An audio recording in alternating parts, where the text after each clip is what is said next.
High മക്കളെ, അഞ്ചു സാറാണ്. എടാ തമിഴിൽ കണ്ട പോലെ തന്നെ ഇത് നോക്കാതെ പോകരുത്. എന്താണ് സാർ? എടാ ചോദ്യം പഠിച്ചോ. എടാ N2+3H2 gives 2NH3+ ഹീറ്റ്. അതായത് നമ്മുടെ 7ാമത്തെ ചാപ്റ്ററിലെ ലേഷേരിലെ പ്രിൻസിപ്പളുമായി ബന്ധപ്പെട്ട ഒരു ക്വസ്റ്റ്യൻ ആണ്. So very clear. ഞാൻ സിമ്പിൾ ആയിട്ട് പറഞ്ഞുതരാം, നല്ലോണം ശ്രദ്ധിച്ചോ. ഇങ്ങനെ ഒരു ക്വസ്റ്റ്യൻ കിട്ടിക്കഴിഞ്ഞാൽ നിന്റെ മക്കൾക്ക് എപ്പോഴും കൺഫ്യൂഷൻ വരും. അത് ഫോർവേഡ് റിയാക്ഷൻ ആണോ ബാക്ക്വേർഡ് റിയാക്ഷൻ ആണോ, പുരോപ്രവർത്തനമാണോ പക്ഷാത് പ്രവർത്തനമാണോ എന്ന് കൺഫ്യൂഷൻ ഇല്ലേ? ഈ വീഡിയോയുടെ അത് ഫുൾ സെറ്റ് ആയിരിക്കും. നോക്കിക്കോ. എന്താണ് സാർ? ഒന്നാമത്തെ ക്വസ്റ്റ്യൻ നോക്കണേ. പ്രഷർ ഇൻക്രീസ് അഥവാ പ്രഷർ കൂട്ടി, മർദ്ദം കൂട്ടി എന്നാ പറയുന്നത്. ഇതൊന്നും നോക്കണ്ട, ഞാൻ പറഞ്ഞുതരാം. പ്രഷർ എന്ന് ക്വസ്റ്റ്യൻ പേപ്പറിൽ എന്റെ മക്കൾ കണ്ടു കഴിഞ്ഞാൽ പ്രഷർ ആണ്. മർദ്ദം എന്ന് ക്വസ്റ്റ്യൻ പേപ്പറിൽ കണ്ടു കഴിഞ്ഞാൽ രണ്ട് പ്രോബബിലിറ്റി ഉള്ളൂ. ഒന്നില്ലെങ്കിൽ പ്രഷർ കൂട്ടും, അല്ലെങ്കിൽ പ്രഷർ കുറക്കും. ഇതല്ലേ ഉള്ളൂ. പഠിച്ചോ. പ്രഷർ കൂട്ട എന്ന് പറഞ്ഞു കഴിഞ്ഞാൽ പഠിച്ചു വെക്ക്, ഇനി ഡൗട്ട് ഇല്ല കേട്ടോ. പ്രഷർ കൂട്ട എന്ന് പറഞ്ഞു കഴിഞ്ഞാൽ നമ്പർ കുറയണം. എന്താണ് സാർ പറഞ്ഞത്? മർദ്ദം കൂട്ട എന്ന് പറഞ്ഞു കഴിഞ്ഞാൽ നമ്പർ കുറയണം. എന്തിന്റെ നമ്പറാ? പഠിപ്പിച്ചരാ. ഇനി അടുത്തത് പ്രഷർ കുറക്ക എന്ന് പറഞ്ഞാലോ, പ്രഷർ കുറയാ എന്ന് പറഞ്ഞാൽ നമ്പർ കൂടും വേണം. രണ്ടാളും അങ്ങോട്ട് ഓപ്പോസിറ്റ്, ഇൻവേഴ്സ്ലി പ്രപ്പോർഷനല്ല. ഒന്ന് കൂടുമ്പോൾ മറ്റേത് കുറയണം, ഒന്ന് കുറയുമ്പോൾ മറ്റേത് കൂടണം. ഇതാണ് കണക്ഷൻ, ഇതാണ് ബന്ധം. നല്ലോണം നോക്കി വെച്ചോ. റെഡി ആണല്ലോ? അങ്ങനെയാണെങ്കിൽ സാർ എന്തൊക്കെയാ നോക്കാനുള്ളത്? എടാ ഇവിടെ എ എന്ന് പറഞ്ഞ ഒരാളുണ്ട്, ബി എന്ന് പറഞ്ഞ ആളും റിയാക്ട് ചെയ്ത് കഴിഞ്ഞാൽ AB എന്ന് പറഞ്ഞിട്ടാണ് കിട്ടുന്നത്. ഇനി ഇവിടെ എയുടെ എണ്ണം ചോദിച്ചു കഴിഞ്ഞാൽ ഇവിടെ 2 A ഉണ്ട്, ഇവിടെ 1 B ആണുള്ളത്. കുഴപ്പമില്ല. ഈ രണ്ടാൾക്കാരെ ഞാൻ കൂട്ടുന്നു. അതായത് എത്ര A ഉണ്ട്? 2 A ഉണ്ട് സർ. എത്ര B ഉണ്ട്? 1 B ആണ് സർ. അപ്പൊ രണ്ടുകൂടെ കൂട്ടിക്കഴിഞ്ഞാൽ 3 ആൾക്കാരാണുള്ളത്. ഈ ആൾക്കാരെ നമ്മൾ എന്താ പറയാ? റിയാക്ടൻസ് എന്നല്ല പറയാ. എടാ ഒരു റിയാക്ഷനിൽ രണ്ടാൾക്കാർ ആ റിയാക്ടൻസ് ഇങ്ങനെ റിയാക്ട് ചെയ്തിട്ട് പ്രൊഡക്റ്റ് ഉൽപ്പന്നമായിട്ട് മാറുന്നു. ബുദ്ധിമുട്ടില്ല. അപ്പൊ ഈ സൈഡിലുള്ള ആളാരടാ? പ്രൊഡക്റ്റ് ആണ്, ഉൽപ്പന്നമാണ്. ഇത് എത്ര ആൾക്കാരാണ് സർ ഉള്ളത്? ഇത് 2 ആൾക്കാരെ, 2 പ്രൊഡക്റ്റേ ഉള്ളൂ. കുഴപ്പമില്ല സർ. അപ്പൊ 2 നമ്മൾ എഴുതി. ഇതാണ് കണക്ഷൻ, ഇതാണ് നമ്പർ. ഇങ്ങനെയാണ് നമ്മൾ നമ്പർ കൊടുക്കുക. ഇനി എന്താ സർ ചെയ്യേണ്ടത്? ഈ ഒരു ക്വസ്റ്റ്യനിൽ ഞാൻ പറയാടാ, പ്രഷർ കൂട്ടി എന്ന് പറഞ്ഞു കഴിഞ്ഞാൽ നമ്മളെ ബ്രെയിനിൽ വരണം പ്രഷർ നല്ല ഹൈ പ്രഷറാ. നമ്മളെ ബസ്സിലൊക്കെ നമ്മൾ പോകുമ്പോൾ, നമ്മൾ 4 മണിക്ക് സ്കൂൾ വിട്ട ടൈമിൽ ബസ്സിൽ പോകുമ്പോൾ ആലോചിച്ച് നോക്കുക, ഫുൾ ആൾക്കാരെ കുത്തി തിരക്കി വരുമ്പോൾ നമുക്ക് ഇങ്ങനെ ഒരു പ്രഷർ ഇങ്ങനെ കൂടും. ഈ പ്രഷർ കുറയണമെന്ന്, അല്ലെങ്കിൽ പ്രഷർ നല്ല കൂടുതലാണ് വിചാരിക്കുക. അപ്പൊ നമ്മൾ എന്താ ആലോചിക്കുക? ഓ നല്ല ആൾക്കാരുണ്ട്. അപ്പൊ നമ്മൾ വിചാരിക്കും കുറച്ച് ആൾക്കാരൊന്നാണ് കുറഞ്ഞിക്കണമെങ്കിൽ, അതായത് നമ്പർ കുറയണം. പ്രഷർ എന്ന് പറയുമ്പോൾ നമ്പർ കുറയണം, നമ്പർ കുറയണം. സർ എന്താ ഉണ്ടാവുക? 2 പോസിബിലിറ്റീസേ ഉള്ളൂ. ഒന്ന് 3 എന്ന് പറഞ്ഞാൽ 2 ആയി മാറുന്നു, അല്ലെങ്കിൽ 2 എന്ന് പറഞ്ഞാൽ 3 ആയിട്ട് മാറുന്നു. എങ്ങനെയാണ് സാർ? നമ്പർ കുറയാ എന്ന് പറയുമ്പോൾ 3 എന്ന് പറഞ്ഞാൽ 2 ആയി മാറലല്ലേ? 3 എന്ന് പറഞ്ഞ നമ്പർ 2 ആയിട്ട് മാറുക. അപ്പൊ എന്താ ഉണ്ടായത്? നമ്പർ കുറഞ്ഞു. അത്രേ ഉള്ളൂടാ. ഇങ്ങനെ പഠിച്ചു വെച്ചാൽ മതി. അങ്ങനെയാണെങ്കിൽ സാർ ഈ 3 എന്നുള്ള 2 ആയിട്ട് മാറുന്ന റിയാക്ഷൻ നോക്കടാ. ഇവിടെ നിന്ന് റിയാക്ടൻസ് നേരെ പ്രൊഡക്റ്റ് ആയിട്ട് മാറുന്ന റിയാക്ഷനെ പറയുന്ന പേരാണ് ഫോർവേഡ് റിയാക്ഷൻ. കിട്ടിയില്ലേ? ഇനി അത്രേ ഉള്ളൂ. കിട്ടിയിട്ടുണ്ട്. നോക്കോ, ഇത് റിയാക്ടൻസ് ആണ്, ഇത് പ്രൊഡക്റ്റ് ആണ്. റിയാക്ടൻസ് ഇതൊക്കെ നമ്മൾ പഠിച്ചതാട്ടോ. റിയാക്ടൻസ് അഥവാ അഭികാരകങ്ങൾ ഉൽപ്പന്നങ്ങളായിട്ട് മാറുന്ന റിയാക്ഷനെ പറയുന്ന പേരാണ് ഫോർവേഡ് റിയാക്ഷൻ. ഇനി പ്രൊഡക്റ്റ് നേരെ റിയാക്ടന്റ് ആയിട്ട് മാറുന്ന റിയാക്ഷനെ പറയുന്ന പേരാണ് ബാക്ക്വേർഡ് റിയാക്ഷൻ. ഈ 2 കാര്യം എന്റെ മക്കൾ എന്ത് ചെയ്യുക? ഒന്നങ്ങോട്ട് സെറ്റ് ആക്കി വെച്ചോളാം. ഇനി ആൻസറിലോട്ട് കടന്നാൽ മതി. ഇനി എങ്ങനെയാണ് സാർ ആൻസറിലോട്ട് എത്തുക? സിമ്പിൾ ആണ്, നല്ലോണം നോക്കിക്കോ.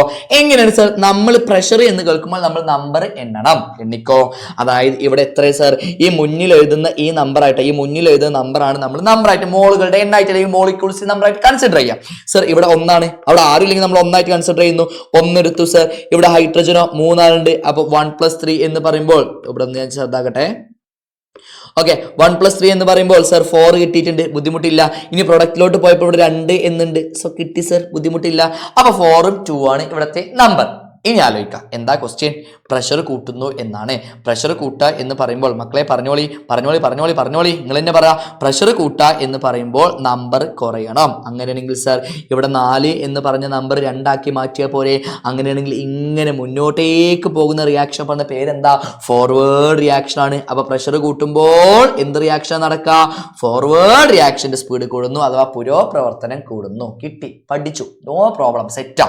ഇനി അടുത്ത ക്വസ്റ്റ്യൻ നോക്കാലോ സാർ. എന്താ ക്വസ്റ്റ്യൻ അടാ? Ammonia producer remove the continuously from the system. ഉൽപ്പാദിപ്പിക്കുന്ന അമോണിയ സിസ്റ്റത്തിൽ നിന്ന് തുടർച്ചയായി നീക്കം ചെയ്യുന്നു, അഥവാ റെഡ്യൂസ് അമോണിയ എന്നാണ്. നോക്കിക്കോടാ, ഞാൻ പഠിപ്പിച്ചു തരാം, നിങ്ങൾ ഇത് പഠിച്ചിട്ട് പോയാൽ മതി.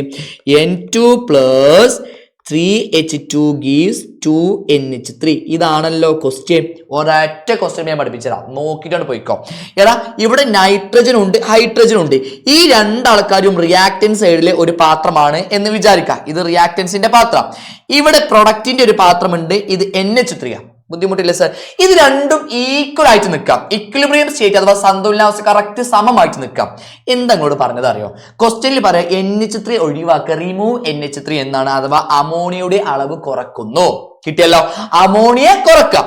ശരി, അമോണിയ കുറക്കുക എന്ന് പറയുമ്പോൾ നിങ്ങൾ ആലോചിക്കൂടാ, രണ്ടും ഒരേപോലുള്ള പാത്രത്തിൽ, ഈ ഭാഗത്തുള്ള പാത്രത്തിൽ അമോണിയ കുറച്ചു എന്ന് പറയുമ്പോൾ ഈ ഭാഗം കുറയും, ഈ ഭാഗം എന്ത് ചെയ്യും? കൂടി നിൽക്കും. ആലോചിച്ച് നോക്കുക, ഇവിടുത്തെ അമോണിയ കുറച്ചു എന്ന് പറയുമ്പോൾ ഇതാണ് കുറച്ച് കുറയും, അപ്പൊ ബാക്കിയുള്ള ആൾക്കാർ എന്ത് ഇവിടെ കുറച്ച് കൂടി ഇങ്ങനെ നിൽക്കും. ഇങ്ങനല്ലേ? ഇത്ര സിമ്പിൾ പ്രോസസ് ആലോചിച്ചാൽ മതി. അപ്പൊ ഈ ഭാഗത്തുള്ള അളവ് എന്താണ് സർ? കുറവായി, ഇത് കുറച്ചു. അങ്ങനെയാണെങ്കിൽ റിയാക്ടൻസ് സൈഡിലെ പാത്രത്തിലെ അളവ് നന്നായിട്ട് കൂടി. നമ്മൾ പഠിക്കുന്ന കാര്യം എന്താ അറിയോ? എവിടെയാണോ കൂടുതൽ ആ ഭാഗത്ത് നിന്ന് കുറവിലോട്ട് റിയാക്ഷൻ നടക്കുള്ളൂ.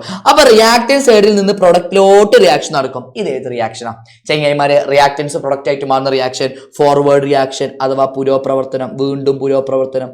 പഠിച്ചു നിങ്ങള്, ഇനി നിങ്ങൾ വേറെ ഒന്നും നോക്കണ്ട, പഠിച്ചു കഴിഞ്ഞു ഗായ്സ്, പഠിച്ചു, വേറെ ഒന്നും നോക്കണ്ട, സെറ്റാ സർ. അങ്ങനെയാണെങ്കിൽ വേറൊന്നുകൂടെ ഈ ക്വസ്റ്റ്യൻ നോയിക്കോ, ഞാൻ പഠിപ്പിച്ചിട്ട് വിടുള്ളൂ. N2 + 3H2 gives 2NH3 ammonia. Question നോക്കിക്കോ, മോർ ആഡ് N2 അഥവാ N2ന്റെ നൈട്രജന്റെ അളവ് കൂട്ടി, നൈട്രജന്റെ അളവ് കൂട്ടി. നമ്മൾ പഠിച്ച പ്രകാരം ഇതൊരു പാത്രമാണ്, ഇതും ഒരു പാത്രമാണ്, രണ്ടും ഈക്വൽ ആയി നിൽക്കാണ്. സോ നൈട്രജന്റെ അളവ് കൂട്ടി എന്ന് പറയുമ്പോൾ ഈ ഭാഗം വീണ്ടും കൂടി, റിയാക്ടൻസ് സൈഡിന്റെ അളവ് വീണ്ടും കൂടി. കൂടിയതിൽ നിന്ന് നേരെ കുറവിലോട്ട് റിയാക്ഷൻ നടക്കുക. അപ്പൊ എന്ത് റിയാക്ഷൻ നടക്കുക? ഫോർവേഡ് റിയാക്ഷന്റെ സ്പീഡ് കൂടും, പുരോപ്രവർത്തനം കൂടും. കിട്ടിയില്ലേ? ബുദ്ധിമുട്ടില്ലല്ലോ. ഇനി രണ്ടാമത്തെ സർ എന്താണ്? ഹൈഡ്രജന്റെ അളവ് കുറച്ചു, അതായത് റെഡ്യൂസ് ഹൈഡ്രജൻ ആണ്, ഹൈഡ്രജന്റെ അളവ് കുറച്ചു. സർ വീണ്ടും ഈക്വൽ ആയിട്ടുള്ള പാത്രം, ഈ പാത്രത്തിൽ നിന്ന് ഹൈഡ്രജൻ വീണ്ടും കുറയുക. ഹൈഡ്രജൻ കുറയുക എന്ന് പറയുമ്പോൾ ഈ റിയാക്ടൻസ് സൈഡിലെ പാത്രത്തിലെ വീണ്ടും കുറഞ്ഞു. അപ്പൊ ഏത് പാത്രത്തിന് അവിടെ കൂടുക? അങ്ങനെ ആലോചിക്കുക, സിമ്പിൾ ആയിട്ട് ആലോചിക്കുക.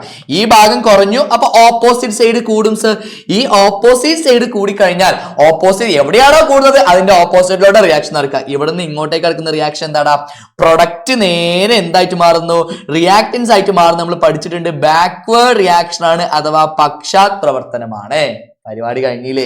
ഇതാണ് മക്കളെ ആ ഒരു ക്വസ്റ്റ്യൻ. ഇതുപോലത്തെ ഒരു ക്വസ്റ്റ്യൻ മക്കൾ കണ്ട് നോക്കിയിട്ട് പോയിക്കോ. എന്തായാലും എക്സാമിന് വരുന്ന ഒരു ചോദ്യമാണ്. ലാഷ് പ്രിൻസിപ്പൾ വെച്ചിട്ട് ഒന്നില്ലെങ്കിൽ റിയാക്ടൻസിന്റെ അളവ് കൂട്ടുന്നു, അല്ലെങ്കിൽ പ്രൊഡക്ട്സിന്റെ അളവ് കൂട്ടുന്നു. പിന്നെ എന്തൊക്കെയുണ്ട് അവിടെ? പ്രഷർ ഉണ്ടാവും. ഉറപ്പിച്ച് വെച്ചോളൂ, ഇങ്ങനത്തെ ഒരു ചോദ്യം പഠിച്ചിട്ട് പോകാം. ഈ കാര്യം സെറ്റ് ആയിട്ടുണ്ടല്ലോ, ഇന്റെ മക്കൾക്ക് ബുദ്ധിമുട്ടില്ലല്ലോ. സോ അടുത്തൊരു വീഡിയോയിൽ കാണാം. Okay, by.